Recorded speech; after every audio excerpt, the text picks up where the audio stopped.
దేవుడు తలుపుల మీద రక్తం ఎందుకు కోరాడు? పస్కా రాత్రి అసలు ఏమి జరిగింది?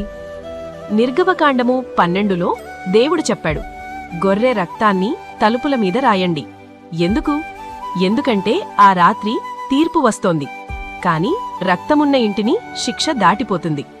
ఇది కేవలం ఐగుప్తు కథ కాదు, ఇది గొప్ప రక్షణగాథ. రక్తమున్న చోట మరణం ఆగిపోయింది.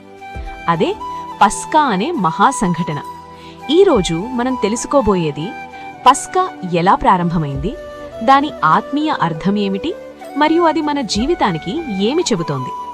ఈ సంఘటన నిర్గమకాండము 12వ అధ్యాయంలో కనిపిస్తుంది. ఇశ్రాయేలీయులు ఐగుప్తులో 400 సంవత్సరాలు బానిసలుగా జీవించారు. వారి చేసిన ప్రార్థన దేవుని చెవులకు చేరింది. దేవుడు మోషేను ఏర్పాటు చేసి ఫరో దగ్గరకు పంపించాడు. ఫరో హృదయం కఠినమైంది. దేవుడు 10 తెగుళ్లు పంపించాడు. చివరి తెగులు మొదటి సంతానులకు మరణం. అయితే దేవుడు తన ప్రజలకు ఒక మార్గం చూపించాడు. ఇలా ఆజ్ఞాపించాడు, ప్రతి కుటుంబం ఒక నిర్దోషమైన గొర్రెపిల్లను తీసుకోవాలి, దాన్ని బలి చేయాలి. ఆ రక్తాన్ని ఇంటి తలుపుల చవిటి స్తంభాలపై రాయాలి. ఆ రాత్రి పులియని రొట్టెలు, చేదు కూరలతో తినాలి. ఆ రాత్రి మరణదూత ఐగుప్తు దేశంలో సంచరించినప్పుడు రక్తమున్న ఇళ్లను దాటిపోయాడు. అందుకే దీనికి పాసోవర్ అంటే దాటిపోవుట అని పేరు వచ్చింది. ఇది ఒక సాధారణ పండుగ కాదు, ఇది విమోచనానికి గుర్తు. పస్కా గొర్రెపిల్ల నిర్దోషమైనది, అది పాపరహిత బలిని సూచిస్తుంది.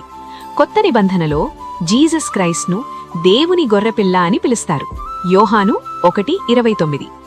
యేసు పస్కా సమయానికి సిలువ వేయబడ్డాడు. ఆయన రక్తం మనల్ని పాపశిక్ష నుండి కాపాడుతుంది. ఈజిప్ట్ బానిసత్వం పాప బానిసత్వం, గొర్రెపిల్ల రక్తం క్రీస్తు రక్తం. శారీరక విమోచనం, ఆత్మీయ విమోచనం. 1. రక్తం లేకుండా రక్షణ లేదు, విశ్వాసం ద్వారా మాత్రమే రక్షణ. 2.